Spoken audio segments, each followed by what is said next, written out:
Just wanted to make sure. Okay.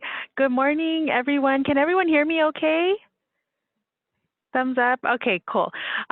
So again, as Professor Laney just said, I'm Caroline Fortuno. I'm the job developer at Santiago Canyon College, specifically for business and career education. So I'm here to help you guys with a number of things to actually help you guys get a job in your field of study. So I'm here to help you with resume building, cover letter writing, more information about job searching on various sites, interview practice, and I just try my best to connect you guys with various employers. So anytime, feel free to call me for an appointment. As you know, right now we are doing pretty much everything remotely. So I'm here for phone or Zoom appointments. All you need to do is pretty much email me. I'll post a slide up of myself or my email information so you guys can get a hold of me that way. But just a few reminders, it's never too early. I know some of you guys, I don't know if this might be your first semester, if you're just starting out. It's important to already get your resume together, even if it's just an outline of it. Because it'll kind of tell you the things you want to start building. You might want to start building experience, volunteer work, start looking into internships. You might realize, hey, I don't have enough to put in my skills section. What do I need to do to make myself, better than my competition, more marketable? So come and see me. I'll help you get that started. Don't let it scare you. It's something you just want to definitely get started. Amanda Campbell, she's actually our business and career education counselor. She's not able to join me today. She's part-time, so she's here typically available to students Tuesday, Thursdays, and Friday. But she's our go-to person for an education plan for our business and career education programs. She's pretty much here too if you're uncertain of what classes to take or which program you actually want to do. She's well versed in these programs and can definitely guide you in that direction. So and again, she's available online. She will be sending out an email too with the link to set appointments online. So keep a lookout for that. But again, let me go ahead and share just if you guys want to jot down our email information. So you guys, my 2 cents on this is when I was in school, I never really accessed these supports, and I had to do all the stuff by myself. I'm sure they were there, I just didn't know. So that's part of the reason why I really try to connect you guys directly to these sorts of things. And in our final portfolio, and we'll talk about that in a couple weeks, where you compile all your work, I might have a requirement for a resume as well. So start thinking about that. Some people are like, what? What's a big deal? I've worked at my uncle's shop or whatever. Great, let's put that on paper so you look like, competitive and you have something that you can show the world. Yeah, absolutely. Okay, so this is Caroline. Exactly. Hey. Yes. So this is, as you can see, my email address and Amanda's email address, and you can always find information at our BCE website. So you can go to www.sccollege.edu/BCE. But yeah, we're more than happy to meet with you guys. I know it's not the same as meeting in person, but we'll get there one day. But for now, give us a call or shoot us an email. Email's the best way because we'll get back to you a lot quicker that way. Right. So all of our emails on campus are our last name underscore first name. So Fortuno underscore Caroline, sccollege.edu. Same with Campbell's underscore Amanda, sccollege.edu. Just like mine, Laney underscore Marianne at sccollege.edu. Please, at any point, if you forget about this stuff, ask me. I will connect you to Caroline or Amanda, please. Because again, to remain relevant and marketable when this cloud kind of like dissipates, you're going to have to really put your best foot forward out there, because if there are less jobs and you want a job, you have to be super competitive now, meaning your stuff has to look on point. And why not have somebody who's an expert at it help you? Give me one reason why you shouldn't have somebody who's an expert help you. Have an expert help you. She's sitting there waiting for you. So let me know if you have any questions about that and I'll connect you. And Yes. so how about, this is what I do in class, 3 questions for Caroline before we move forward. Yeah, of course. 3 questions. And I'm gonna stand here and stare at you guys until it happens. Any questions. It could be something small and insignificant.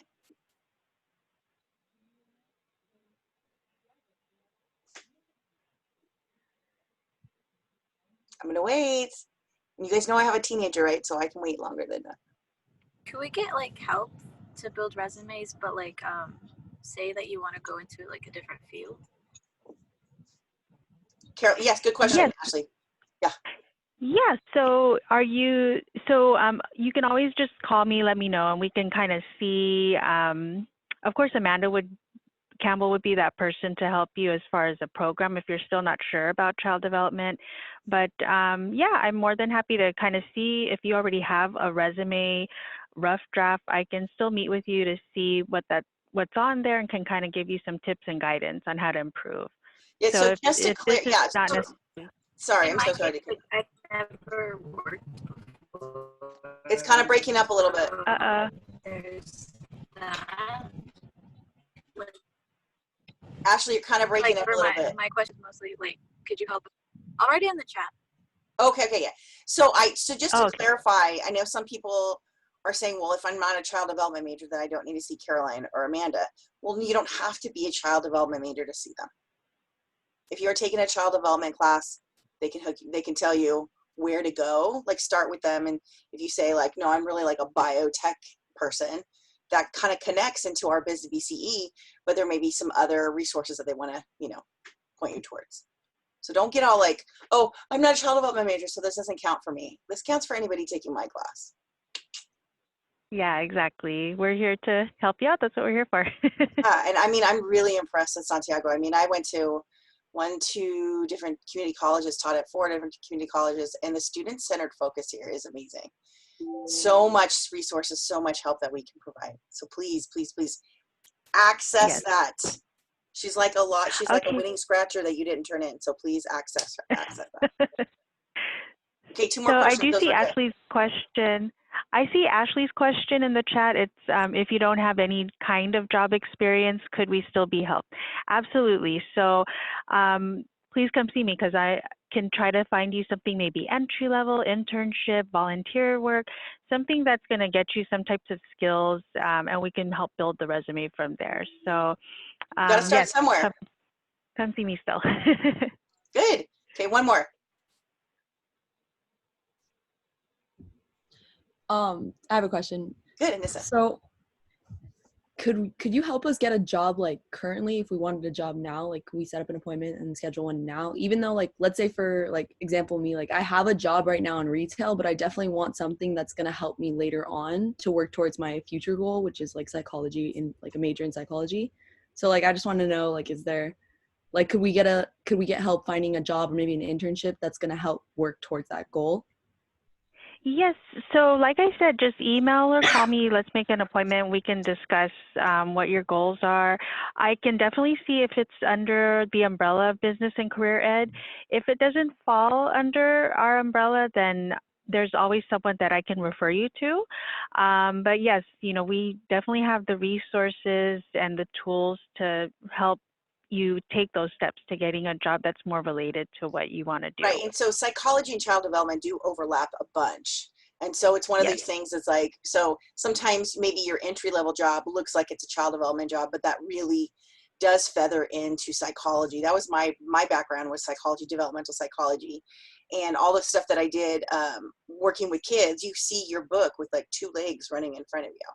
And so yes, maybe eventually you become a social worker or something, more high level, but you got to start somewhere. I mean, I started at a day camp, at a daycare, right? And Right. it kind of turned out okay. So you you gotta start somewhere, but that's perfect. And yes, psychology, when you start getting up there, they're gonna say, well, what's your work experience? And then you'll be able to say, well, I work here, here, here, and here. Plus, on a personal note, I tell people like whatever you think you want to work at, you end up gravitating towards something similar, right? Like, if you're going to be in the helping professions, there's this huge road, but your ideal client or the ideal person magnetizes to you based on your skills, right? So on the first week we did our personality max like report, and you found out like how you're learning and a lot of these things you already knew. But I can tell you my first job that I wanted to do is I wanted to work in gerontology. I wanted to work with older people, and that just wasn't, when I started working there, it just wasn't the right fit.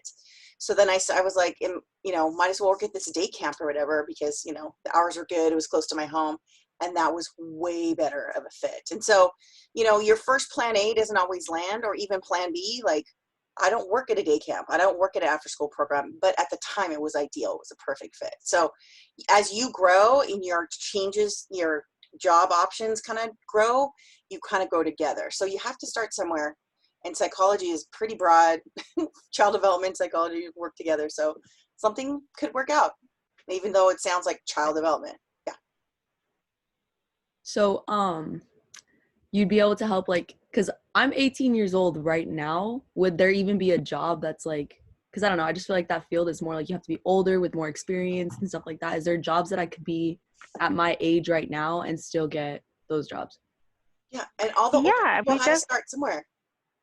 Yeah, definitely. I mean, we even on our student job board, we do have quite a few employers that will post. It might be for tutoring or after school programs, and a lot of those are geared for, students who are starting out that may not have as much experience.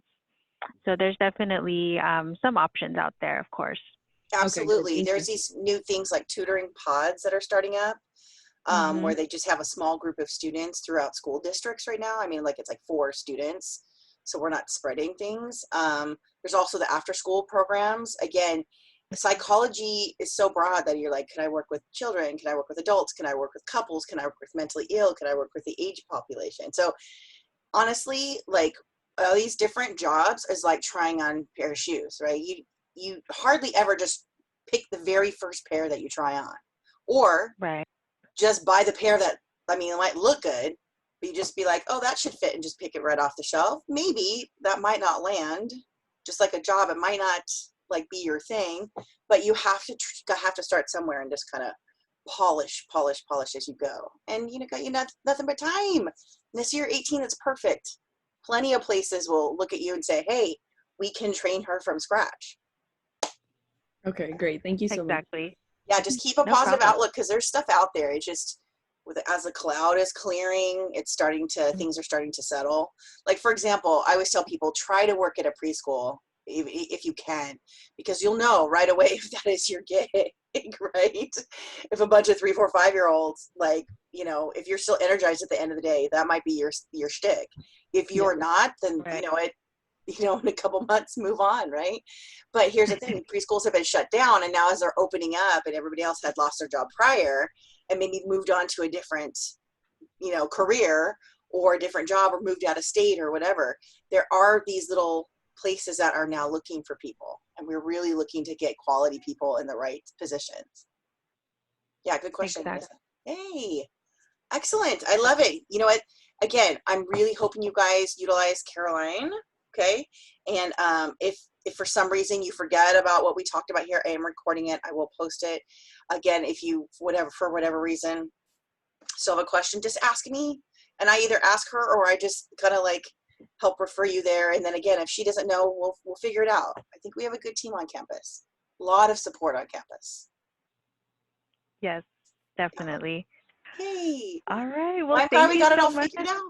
This is perfect. Thank you so Yay. much. So then tomorrow, Thank you, guys. is it gonna be you two, or is it gonna be Amanda? It'll be both of us. Yes, tomorrow. Yay! And I record that one too. So like on my Monday class, I invite Monday, Tuesday, and on Tuesday class, I invite Monday, Tuesday. So yeah, a double whammy Okay, might be perfect. okay for some. Yeah. Oh, good. All right. Well, thank you so much, everyone. Any other Hope to hear from questions? you guys soon. Okay, good. Let me know, and we'll let Okay. Caroline know. Thank you so All much. Have a right. good day. Sounds Tell good. everybody I said hi in the office. Okay, definitely. Have a good one. Okay, Thanks. bye. Oh, yay. Okay, cool. Yay. So if any of you are like too like nervous to talk to a new person, do you have any questions still? Because I'll answer some if I can. Ashley asked, if you don't have any kind of job experience, can we still be helped? Yes, you guys, seriously.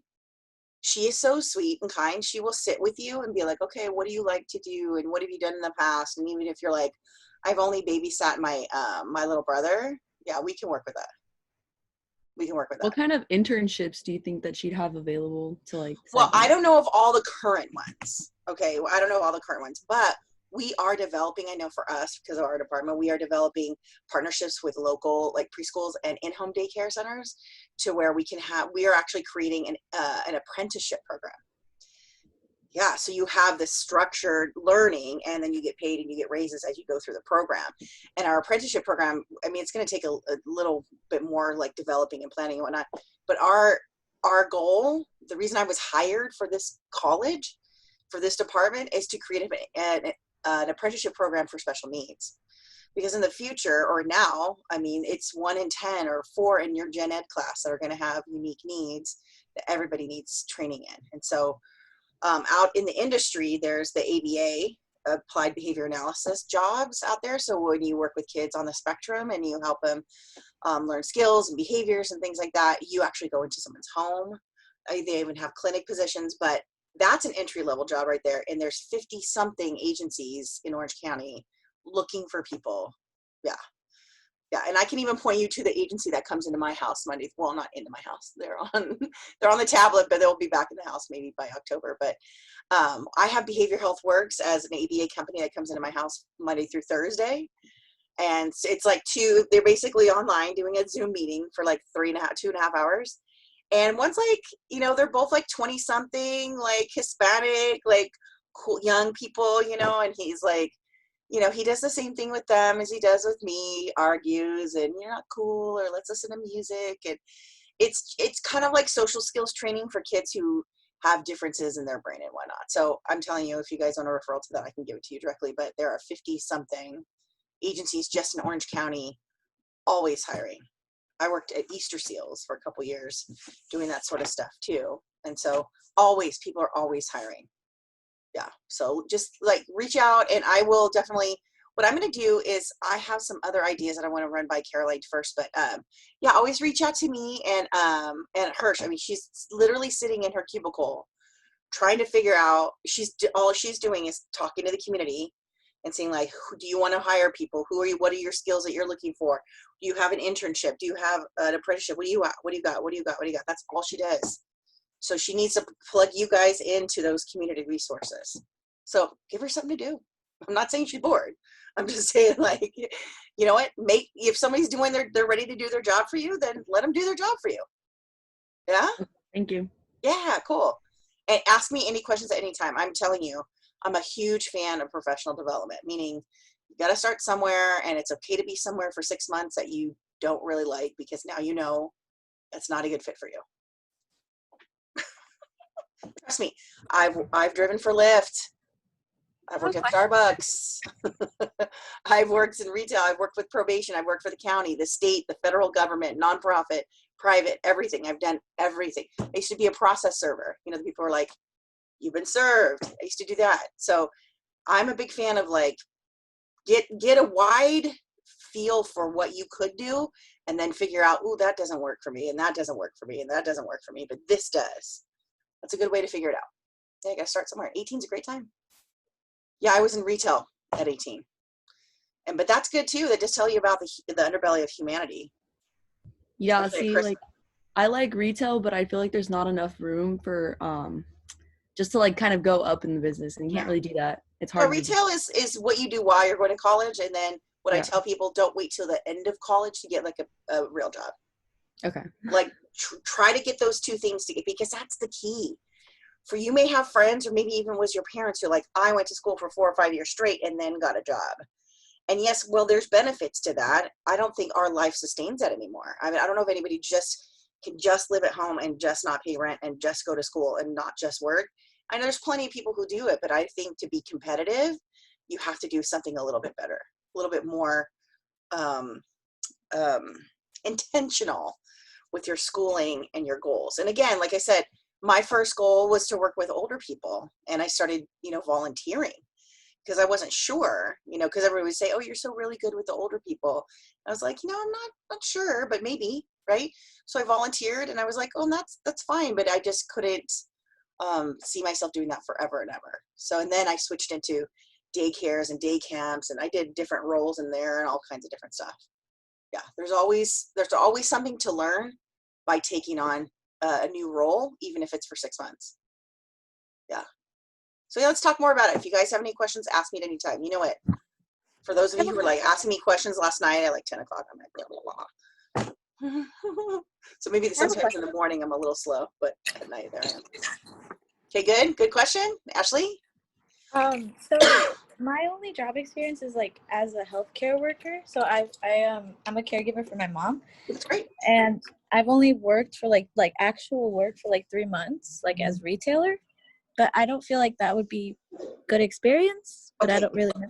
What Caroline does is she says, okay, don't say I was just a caretaker for my mother, because that right there is a skill set that a lot of people don't have, even though you have it naturally.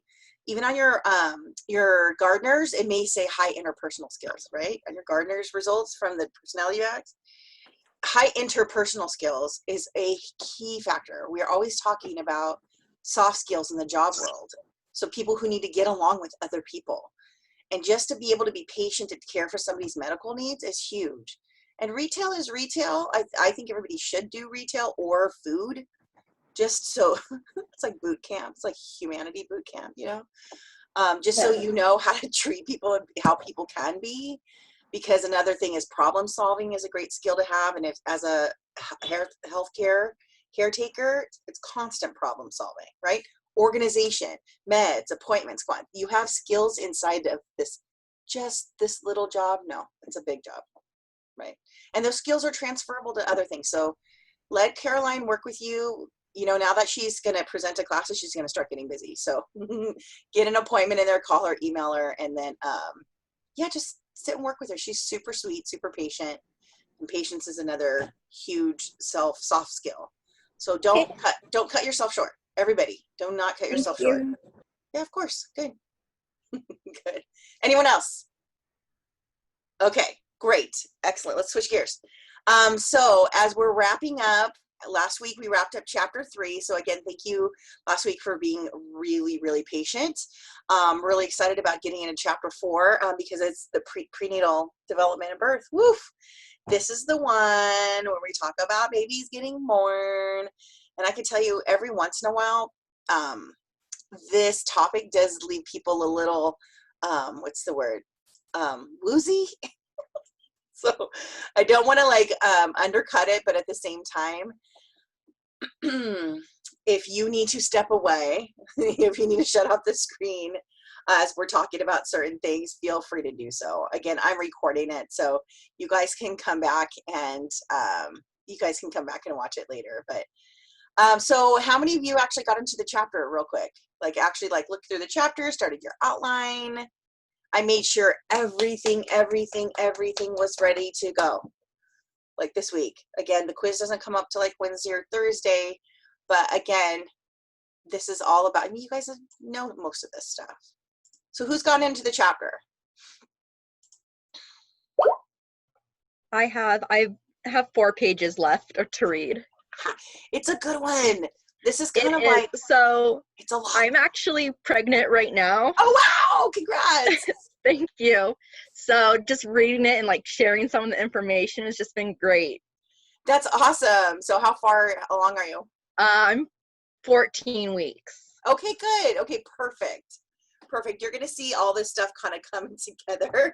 But again, I think like the book is one way to understand it. So I do have in the module, I do have a bunch of really cool videos. And so again, because chapter 3 and chapter 4 kind of overlap, you're going to have a reinforcement of some of the things that we already learned, which is really kind of cool. So again, now what I want to do is show you really quick before we jump into the lecture, the discussion board, because I did something a little bit different this week and I wanted to be able to answer some questions for you guys. Okay, so let me pull this up.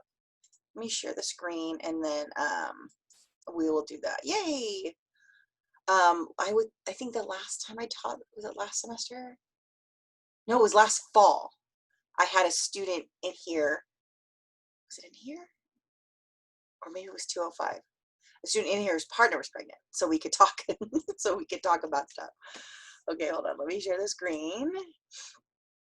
And then, so down here in the discussion board, I did something a little bit different because normally in class, I have activities, right? And I'm trying to replicate what I would normally do in class, but also make sure I'm being equitable, meaning I do know in class when I ask this particular question, or we do kind of a table discussion about what was the story about your birth and pregnancy. Some people don't have access to that information. So my son, like, again, he's adopted. We were supposed to be in the birthing room, but he came really quick, and he was born at 3.5 pounds and strong as hell. And but he did have a couple issues, but at the same time we have stories around his birth, but I have friends who are adopted who don't. So I gave us 3 choices in the discussion board this week. And I literally put up here, choose one topic. Don't go nuts. Every once in a while, there's somebody who like just doesn't read the instructions and just does all of them. Don't do all of them, right? Just pick one, right?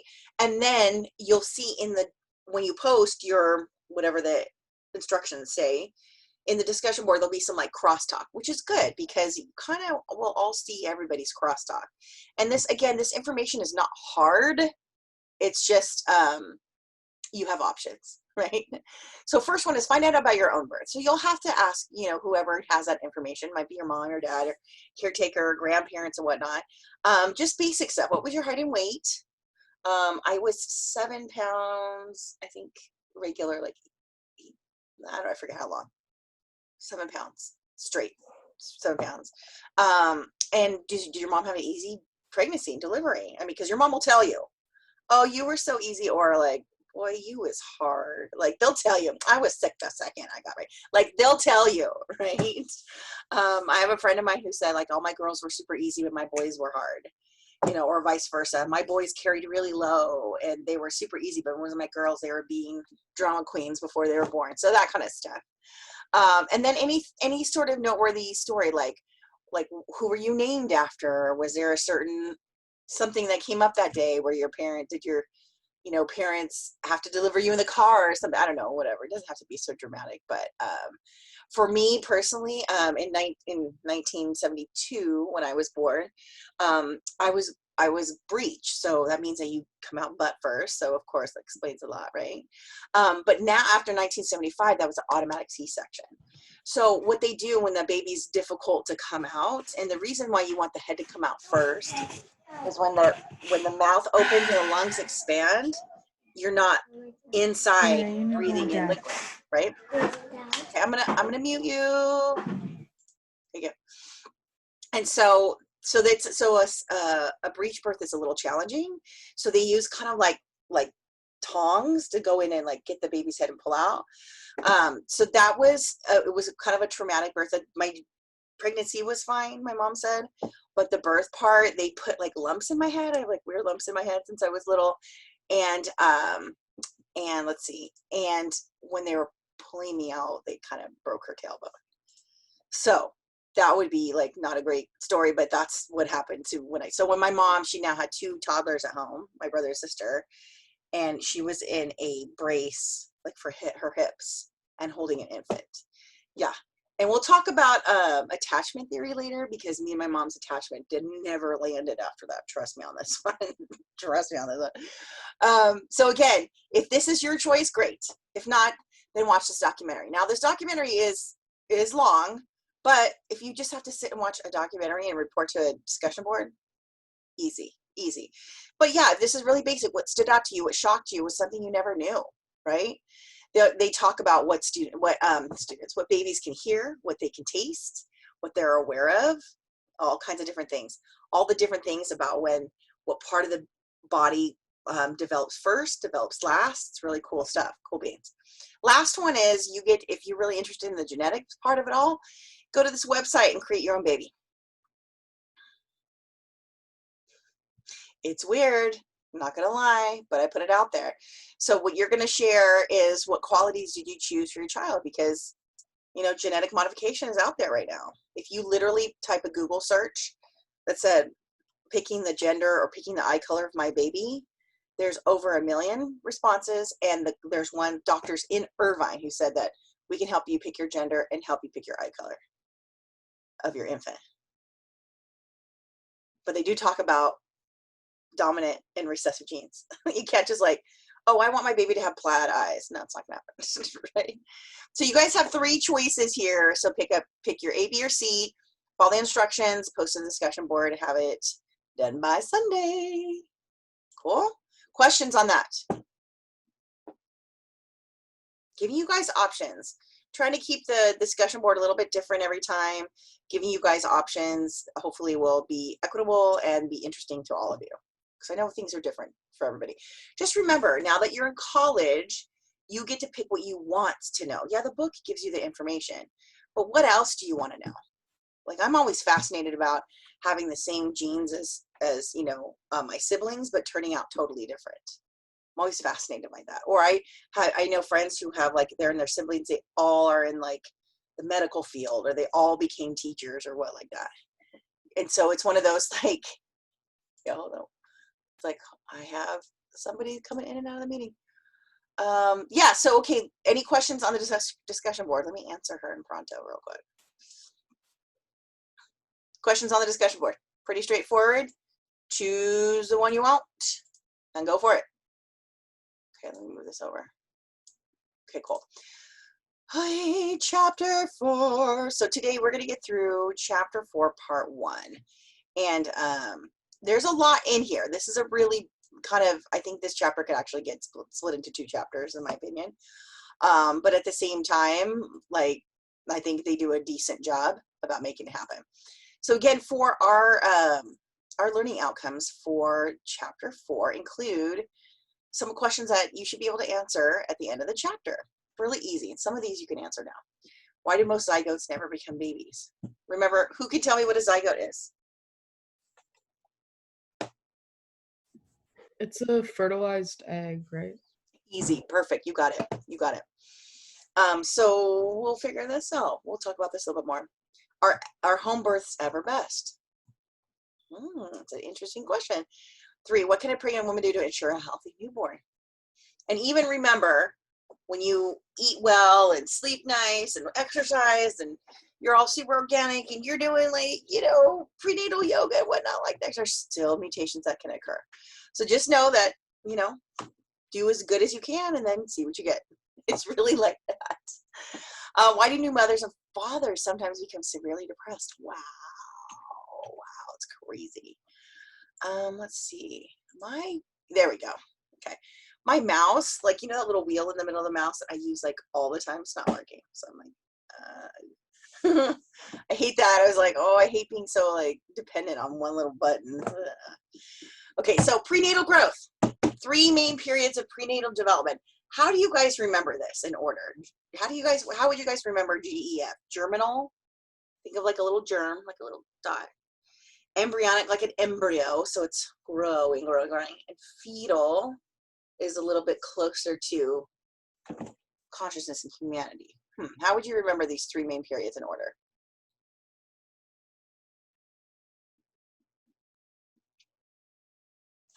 Because I will ask you, like, what are the main periods of prenatal development in order? You make an acronym? Yeah, an acronym like what?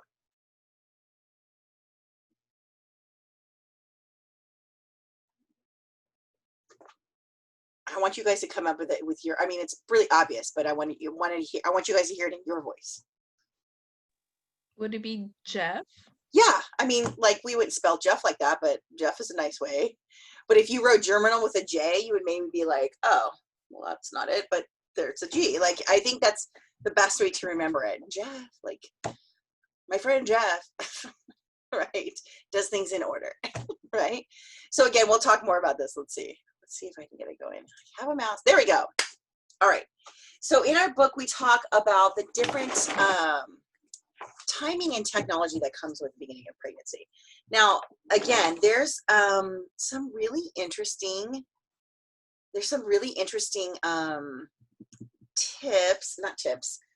factoids that come with this whole beginning of life, right? And we talked about the chromosomes and we talked about who donates what and things like that. I want to throw out a little activity real quick. I have let's do this one. I have a little handout that I'd like to share with you guys, but I'm going to put you guys in groups and see if you guys can go over it. So I'm really, okay, let's see. Let's see, there she goes. Okay, there she goes. Hey, now I can get Leanne back in the group. Yeah, if you guys get kicked out of the group, just let me know. Absolutely. Let's do some, we're going to do some breakout rooms. We're going to do breakout rooms. Has anybody ever done that before? We've done breakout rooms and some other trainings, and so I want to see how we do this here. 3 to 4 participants per room. So it's just going to automatically, randomly give you a link or say, go over here, and you're going to go to your group, your breakout room, and I'm going to hand you guys all a handout. And you guys are going to look at it, and they are myths. I want you guys to see if you can find out if these statements are true or false. The first one I'm going to do is I'm going to show you guys what I'm talking about. Let's move this thing. What I have first is this. So it's a myth, a fact or myth. I want you guys to look through this, and I'll make sure each group has one. And we're going to go through this list and tell me which one do you think are true and which ones do you think are false. Fact or myth. Hold on, it's going to take a sec. Hold on. And maybe I'll put it in the chat right now. Oh, wow, it's going super slow. You know what I usually ask in class, and that I didn't ask today, was how many of you, let's do this, raise your hand in the chat room. How many of you have been around a brand new baby? Like a brand new baby, like within a week old? Put your hand up in the chat room. Okay, so Lisa got one up. Okay, let me do. Oh, it's going so low. There we go.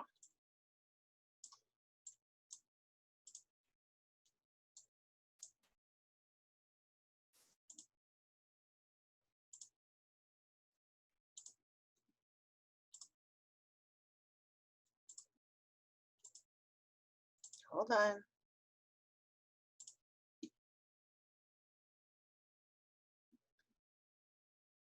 Oh, participants. There we go. Okay, you guys know how to raise your hand? I want you guys to figure it out. Go under, I think it's under your name or reactions. You can hit like a check mark for yes or raise your hand. Or if it's no, you can put like a no for an X. Good, good.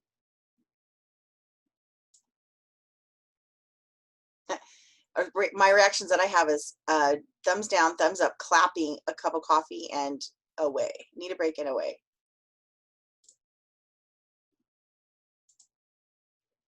Yeah? So let's see, there's about 5 people who maybe have been around an itty bitty baby. It's a trip. It's a trip. No joke. All right, let's see what I got here. Okay, let's do this one. Breakout rooms. All right. I'm gonna have you guys jump into the rooms, and then I'll double check that I can give you the, let's see, options.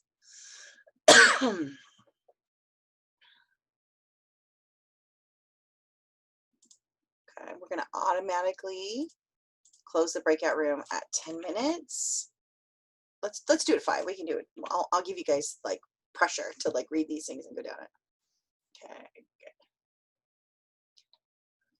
Okay, good. All right. First, I'm going to share the file with you. When that's the only thing I'm missing right now, is how to share the file with you. Let me bring it up right now and then see if I can share it. Okay. I'm going to read them so I know that we've all read them together, and then I'll see if I can share that file with you in the group or in the group rooms. So fact or myth: a woman is born with 500,000 to 2 million eggs in her ovaries. Born with. Many women do not even know they are pregnant because miscarriage occurs before a woman misses a period. Male sperm count was reduced by more than a half over the past several decades. A minimum of 22% fat is necessary for normal ovulation and conception. Boxers are better than breeds for sperm development. More than 58,000 IVF babies are born in the US every year. If you don't remember what IVF is, look it up. Sperm can live in the female reproductive tract for up to 5 days after sex. More babies are born during the hottest time of the year. So maybe right about now, the most popular months are July through September, which means more couples are having sex in the cold winter months. Makes sense? And brain waves are detected in an embryo after 42 days. Whoa, that's 6 weeks. Yeah, okay. So let me start the group, and I'm gonna see if I can get this, this file into your groups. If not, just hold on and talk what you remember about it, talk with your group. Okay, so let's do this one. Hold on, there we go.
Hi,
I just wanted to check in.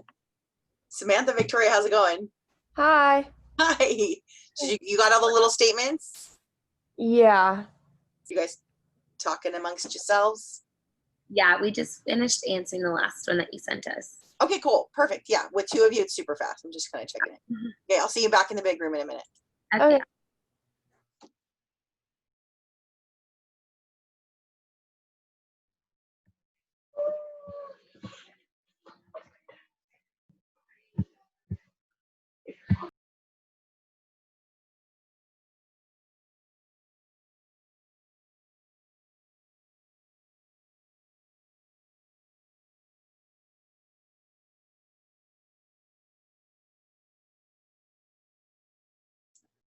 I still see Aileen, Ariana, Dulce, Noel in the big Oh. room. It's not a big deal. Don't worry about it. We're just trying Oh. out the group feature right now. Oh, But it's it's because almost over, so don't worry about it. we were having a problem. We couldn't see the thing. Does it gives you that link that says like join the room or whatever? No, like The either way statement. we were put in the breakout rooms, but like for like the little review thing that you said you were gonna give us, it wasn't showing. Like it was showing, but just for 5 seconds. So it was just supposed to be like one statement. You guys just discuss it. Yeah, it's really quick. Oh. Yeah, really, really good. Oh, No, it's no big deal. We're just kind of figuring it out and things. Ideally, I could send you guys the whole document to look at, but it wouldn't let me. So I just did it one statement at a time. Yeah. Oh, man, Everybody. Yeah. We were confused. No, yeah. but let me do this. Let me pull up the thing right here so you can see it at least. Can you All see right. it? Can you see my screen? No. No. Okay, so I have to reshare. Hold on. Let's do this. Share screen. There we go. So can you see it now? It's loading. Okay. Yeah. So these were the questions that I sent out in kind of like it's called a broadcast. I sent it out to the Okay. groups, and so yeah, it came as fast as I could type. And everybody's coming back now. Everybody's coming back, so I just wanted to put that up so everyone can see it. Okay, thank you.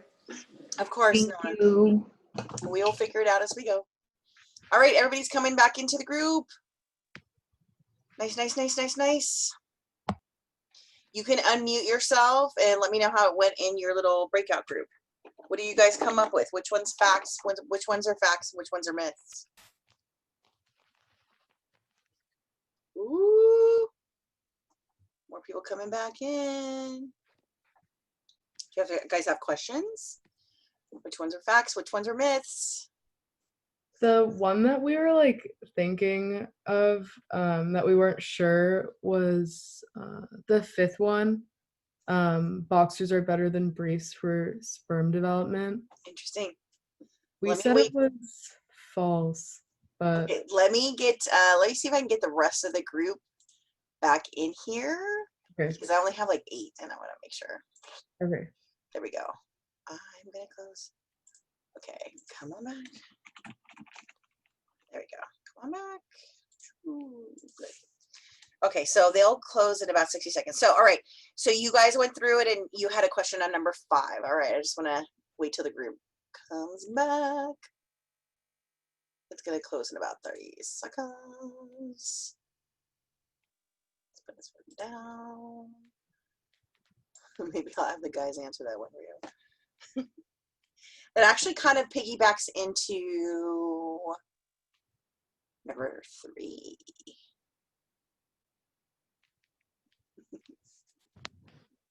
All right, looks like I have everybody back.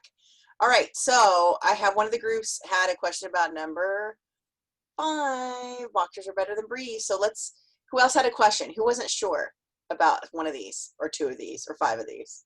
Fact or myth? Let's go down one for one and see what you guys think. Number 1, a woman is born with 500,000, that's a $500,000, to 2 million eggs in her ovaries. True or false? Fact or myth? My group said it was true. That is an absolute true statement. Every woman is different, but you can have up to a 500,000 eggs that are underdeveloped on the day of your birth. And they don't just show up on the day of your birth. They were being developed before you were born. What? Yeah. So up to 500,000 to 2 million eggs. Now, if you say that you ovulate and you, we'll talk about how an egg comes out of the ovary. If you actually ovulate 1 a month, if let's say you are of childbearing years for, let's say from 15 to 45, let's say that's 30 years tops. 30 years times 12, that's only 360, is that right? No, because a year is 12. It's a lot, but it's not 500,000. So there's a lot there. Yeah, right? Good? Want to jump in? 30 years times 12. Yeah. It's 360. Yeah. Yeah, 360. I was like, that seems like a really low number, but oh my goodness. So not every egg gets used, which is really interesting. And by the way, we'll talk about not every woman ovulates every month. Unbelievable. Yeah. Number 2, many women do not even know they're pregnant because a miscarriage occurs before the woman misses a period. Fact or myth? Fact. Yeah, absolutely. Absolutely. There's so many more pregnancies that are coming together and then they just don't, like the hormones aren't right, or they, something wasn't working out right, or the cells weren't splitting. There's a 1,000 reasons why pregnancies don't go past a few days where they can then get into a safe place to implant. And I'll have to show you a video on that in a sec. But yeah, a lot of women don't realize. And then even if you go to your doctor, ladies, and then they ask you, oh, did you have any irregular periods? And you say, yeah, I had one that was a little heavy. Yeah, I had a doctor tell me, oh, you probably just miscarried. I was like, what? What do you mean? I wouldn't know? It's like, no, you might not know just because it wasn't that far along. Because your body has a lot of fail safes. The body has a lot of protective factors in there. So it will protect the mother. So again, more offspring can occur. 3, male sperm count was reduced by more than half of the past several decades. Fact or myth?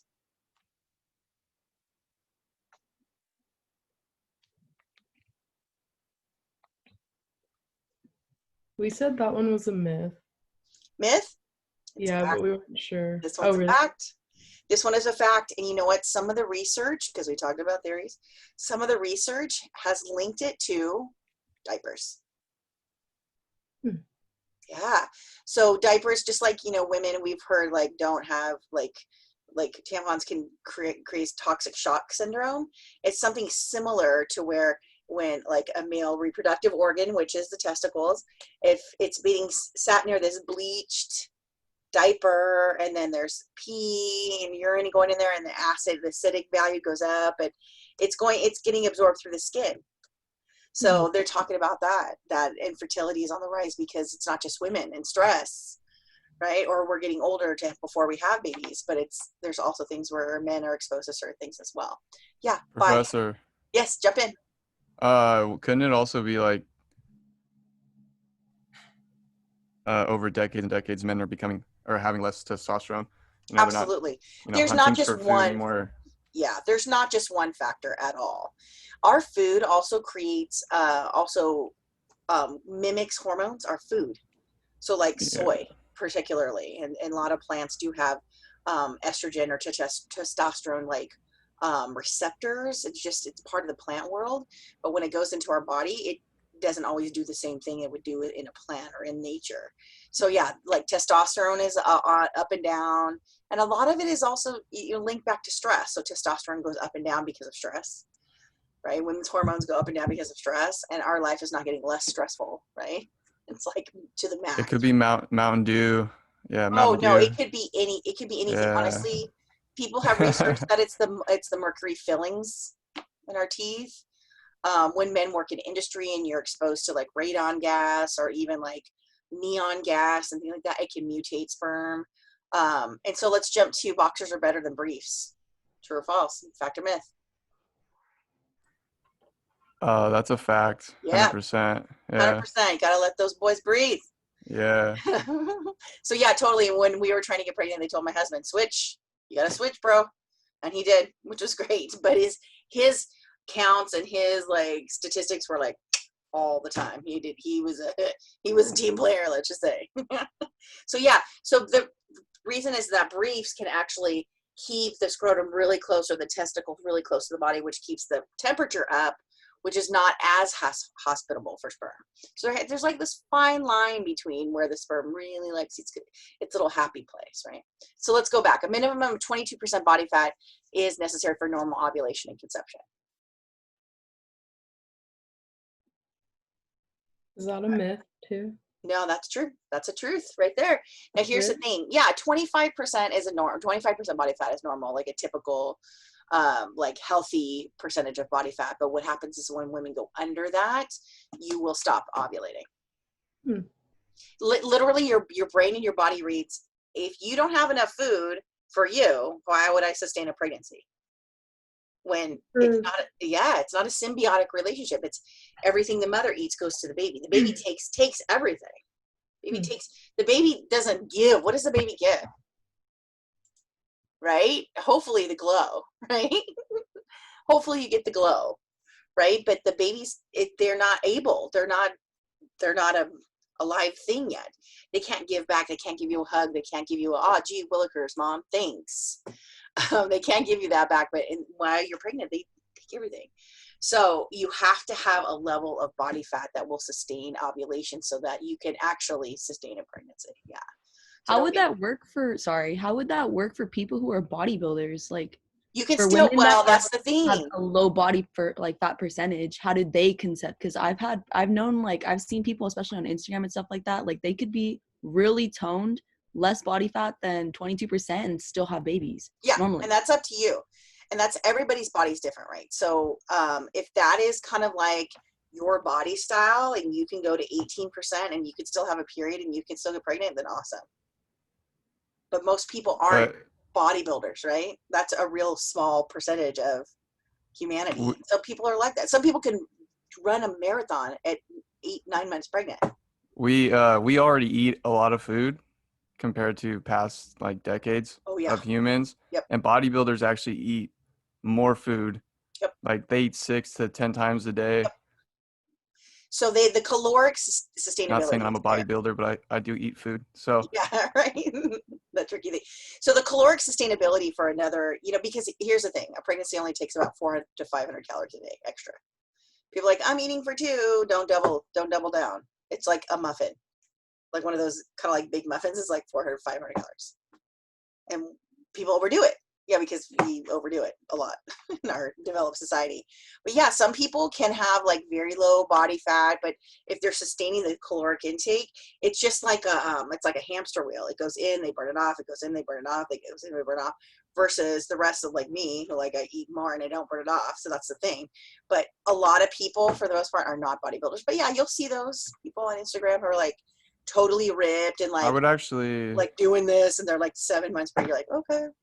I would actually say it's probably easier as long as they're not taking any like things, of substances that are, messing with their hormones. It's probably easier for bodybuilding women to get pregnant than if you're super healthy, it's probably better than especially men too. Men probably if they're not taking anything, but No anabolic Yeah. steroids, nothing, no funky supplements and things like that. But again, everybody is different. And so that's why you'll see on a marathon, like one woman running and you're like, oh my God, she's massively pregnant. And their doctor said, well, you were running before and that's just how your body is. And so keep running. Yeah, I've seen it. It's crazy. It's fantastic. I'm like, if I could, I would. But everybody's different, right? Okay. How about more than 58,000 IVF babies are born in the US every year? Fact or myth? I say fact just because I have been seeing a lot of women getting pregnant through IVF lately. Oh yeah. And again, I tell people, yeah, fact for sure, Sammy. Yeah, I tell people like, I went through it once, and if that's on your heart, go for it. It's a big deal. It's surgical. It's months and months of like prep and whatnot. But like, go for it if you can, if you need to. But if not, if you're more in love with being a parent versus being pregnant, no, we have options. There's babies out there who need help. Always. And by the way, that 58,000 number is going up. It's at least 58,000. Yeah. Next one, sperm can live in the female reproductive tract for up to 5 days after sex. That's also a fact. I thought it was 5 to 7 days. Yep, it can live up to 5 to 7 days. Absolutely. Some are shorter, some are longer. Some are like marathon sprinters. Some are like slow and steady wins a race. But yeah, absolutely. You can carry part of your partner around with you for days afterwards. Wow, right? Next one. More babies are born during the hottest times of the year. Fact or myth? We said that one was a myth, but we weren't sure. It's actually, here's spoiler alert. They are all facts. They're all facts. Yeah, and by the way, I have one of my friends, her birthday was yesterday, and I had 6 other friends their birthday yesterday. I'm not saying that my statistics prove that, but it's true. I mean, we're humans. We like to cuddle, and then you cuddle, and then things happen, right? And the last one, brainwaves. Brainwaves. Like its own brainwaves are detected in an embryo after 42 days, which is 6 weeks. Yeah, 6 weeks. Unbelievable. So yeah, we have a lot of facts out there, and there's also a lot of myths and misconceptions, and we have all heard the stories of like the curandera stuff or the old wives' tales. Like if you drink apple cider vinegar and sit on your head, you'll have a girl, or right? Or if you really want a boy, then you have to do this position or that position. And, sometimes those things, they work out because statistically anything can work out at any time. But again, these are all facts, which is pretty amazing. And really, I want you guys to really look at the bigger picture here, because pregnancy is not just a woman's issue. It's not just a woman's issue. People used to say that it was like, oh, well, because you're pregnant and it's a woman's issue. There's a lot more surrounding it, because we all have a skin in the game for a new person on this planet, right? So less supports or more supports for a developing baby? Do we want more help or less help? More help. Yeah, always more. Listen, I want you guys to keep thinking about the word support just as a fact for all of us, the word support. And we all need help. And I still think that society is a little proud sometimes to ask for help, especially when some of our leaders are saying like, we're so amazing, we don't need help, we help everybody. It's like, not exactly. So we all need to help each other. And so the word support, or the concept of support, is always no more important than when it is when a woman is pregnant. My philosophy when I get invited to like a baby shower is like, I don't know that kid yet. I'll get stuff for the mom. After the kid is born, yes, I will do whatever an auntie does or a friend does or whatever. But up to now, no. Like, I don't know that kid yet. I'm getting stuff for the mom. That kind of stuff. So it's this thing. It's like we have to look at the mom as a vessel. It really is. Again, stress can affect the fetus. Like if anything you eat or drink can affect the fetus, so can stress. And again, some people are really, really specific about that. If you eat this, then you'll get that. If you don't eat this, you won't get that. A friend of mine, she had 2 kids. First one, she was like so like paranoid about what she ate and what she did and whatnot. And yeah, this kid came out like screaming, like We're like, oh my gosh, is he okay? He came out screaming. He screamed for like 2 weeks straight, and then he was quiet. And it was like, okay, just had to get over that little screaming him. The second kid, she kind of ate whatever she wanted to, and she swears that he has ADHD because she was eating granola bars every day. And I was like, right. Another friend of mine, she's like, I ate too many Hot Pockets. That's why my kid has ADHD. I was like, it could be anything. We don't exactly know. But I want you to keep in mind the stages, the ages and stages here of a pregnancy, okay? So for the first 2 weeks, think of it as like a little germ. First 2 weeks, little germ. About half of all conceptions fail to grow or implant properly. About half. So let's say, again, you are ovulating 1 egg every month. And let's say you are, you have a partner, and let's say you have the possibility of getting pregnant 12 times a year. About half of all conceptions fail to grow or implant properly, thus do not survive this period. So again, let's say you had your period and then 2 weeks later you're ovulating, you have intercourse, and you have 2 weeks for your body to either host a baby or to slough off the material, which is a period. That's pretty much why some people's periods every once in a while are heavier, because it's that 2 weeks after that the body's like, no, this is not going to work. Not going to work. Interesting, right? And then this embryonic period is from the 3rd through 8th week. So still really early on in the pregnancy. About 20% don't make it here. Yeah. So yeah, 1 in 5 is 20%. Yeah. It's interesting because, again, it could be a mutation that was a big deal, right? And if it's a small mutation, it can keep going forward. The last one is this 9th week until birth, right? Now, again, I wish I could say that having babies is like super safe, but it's not 100% risk-free. So everybody keep in mind that there are some complications that can happen, but, we have a sophisticated society that we can help with a lot of these things. So about 31% of all zygotes grow and survive to becoming living newborn babies. So out of 10, it's like 3. Yeah, so you guys are the top third of your class. Top third of your mama's class. Yeah, think about it. There could have been 2 others of you that didn't make it. Whoa. Whoa. Think about that for a second. Whoa, 2 others of you that possibly didn't make it first. Oh, man. Go thank your mama. And it could be just natural selection where the body was taking care of business or not, right? Again, we can have pregnancies that land in the tubes. They're called tubal pregnancies, ectopic pregnancies. They're not great. They can damage the mom or the baby. And so sometimes those are spontaneously released, and sometimes we have to help get those out of there surgically. Okay. So let's see, we only have like 5 minutes left.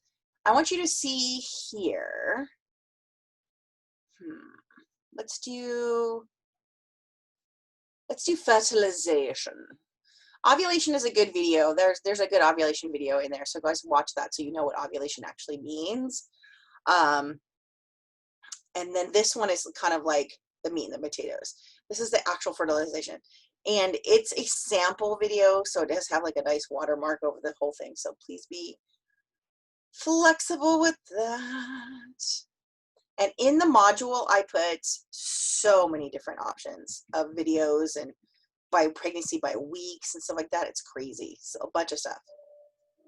Fertilization is the epic story of a single sperm facing incredible odds to unite with an egg and form a new human life. It is the story of all of... You guys can see my screen, right? I'm going to break it down. No? Okay. I'm going to... Hold on. There we go. Let me do a new share. And I'm going to do it on this video. And I'm going to optimize it so it might go a little bit slow. But yeah, it's a good... This is a good... Now you'll see off to the side in the YouTube, there's a bunch of different options. How to make a baby, fertilization process, there's all this stuff. Building a baby the first 2 weeks, there's all kinds of stuff, right? But again, this could be your deep dive, right? Real photography of the human fetus developing in the womb, like all this stuff. So much cool stuff.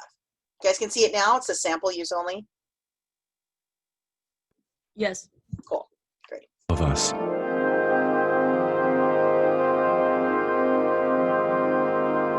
During sexual intercourse, about 300 million sperm enter the vagina.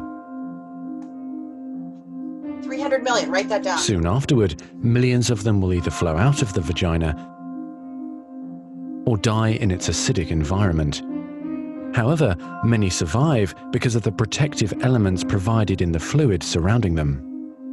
Next, the sperm must pass through the cervix, an opening into the uterus. Usually, it remains tightly closed, but here the cervix is open for a few days while the woman ovulates. The sperm swim through the cervical mucus, which is thinned to a more watery consistency for easier passage. Once inside the cervix, the sperm continues swimming toward the uterus, though millions will die trying to make it through the mucus. Some sperm remain behind, caught in the folds of the cervix, but they may later continue the journey as a backup to the first group. Inside the uterus, muscular uterine contractions assist the sperm on their journey toward the egg. However, resident cells from the woman's immune system, mistaking the sperm for foreign invaders, destroy thousands more. It's the body doing its job. Next, half the sperm head for the empty fallopian tube, while the other half swim toward the tube containing the unfertilized egg. Now, only a few thousand remain. Inside the fallopian tube, tiny cilia push the egg toward the uterus. To continue, the sperm must surge against this motion to reach the egg. Some sperm get trapped in the cilia and die. During this part of the journey, chemicals in the reproductive tract cause the membranes covering the heads of the sperm to change. As a result, the sperm become hyperactive, swimming harder and faster toward their destination. Someone just gave them like a cup of coffee. Like, hey, At long last, the sperm reach the egg. So remember that Only a egg few is dozen of the little original dots. 300 million sperm remain. The egg is covered with a layer of cells called the corona radiata. The sperm must push through this layer to reach the outer layer of the egg, the zona pellucida. When sperm reach the zona pellucida, they attach to specialized sperm receptors on the surface, which triggers their acrosomes to release digestive enzymes, enabling the sperm to burrow into the layer. Inside the zona pellucida is a narrow, fluid-filled space just outside the egg cell membrane. The first sperm to make contact will fertilize the egg. After a perilous journey and against incredible odds, a single sperm attaches to the egg cell membrane. Within a few minutes, their outer membranes fuse and the egg pulls the sperm inside. This event causes changes in the egg membrane that prevent other sperm from attaching to it. Next, the egg releases chemicals that push other sperm away from the egg and create an impenetrable fertilization membrane. As the reaction spreads outward, the zona pellucida hardens, trapping any sperm unlucky enough to be caught inside. Outside the egg, sperm are no longer able to attach to the zona pellucida. Meanwhile, inside the egg, the tightly packed male genetic material spreads. So this is going to be, I know we're going a little bit over time, but this is the part of chapter 3 altogether. When we talk about our chromosomes splitting and coming back together to create, it's mind-blowing. Out. A new membrane forms around the genetic material, creating the male pronucleus. Inside, the genetic material reforms into 23 chromosomes. Half, right? The female genetic material, awakened by the fusion of the sperm with the egg, finishes dividing, resulting in the female pronucleus, which also contains 23 chromosomes. As the male and female pronuclei form, spiderweb-like threads, called microtubules, pull them toward each other. This is all happening inside of an egg. The two sets of chromosomes join together, completing the process of fertilization. At this moment, a unique genetic code arises, instantly determining gender, hair color, eye color, and hundreds of other characteristics. This new single cell, the zygote, is the beginning of a new human being. And now the cilia in the fallopian tube gently sweep the zygote toward the uterus, where he or she will implant in the rich uterine lining, growing and maturing for the next 9 months until ready for birth. Whoa. What do you guys think about that? How many sperm did we start off with? 300 million. Yeah, and what did we need? Just one. Yeah. That's crazy. Isn't that crazy? Isn't that crazy? And that's just playing the odds. There's like all these little roadblocks. There's all these like, nope, type, no, chemicals, nope, can't do it, nope, we shut it down, shut the door, blah, blah. There's all these different things. Isn't it amazing how we made it? All the things that have to go right in order for human life to be created. It's unbelievable. What else? What else you guys think? What stuck out to you? I just thought it was a really cool video, like all of it. Yeah, to see how it it's works. short and sweet, and even though it's a sample use on there, it's like it does the job. There's Mhm. there's so many videos. If you look, there's so many videos on this one. It just, to me, kind of puts chapter 4 and chapter 3 together. That to me is mind blowing. How the pronucleuses are created, and then they're like boom together. Now we have a huge, unbelievable. Yeah, And that's what we were talking about, where the methyl groups come in, where the instructions and where they said some of the methyl strips, like that toxic stuff that maybe like your grandparents had to face, it gets stripped right there. But some researchers are finding that some of those, things do come forward, as in like that some mutations, any sort of stress, any sort of that epigenetic markers and things like that. But that happens right there. Just really kind of interesting.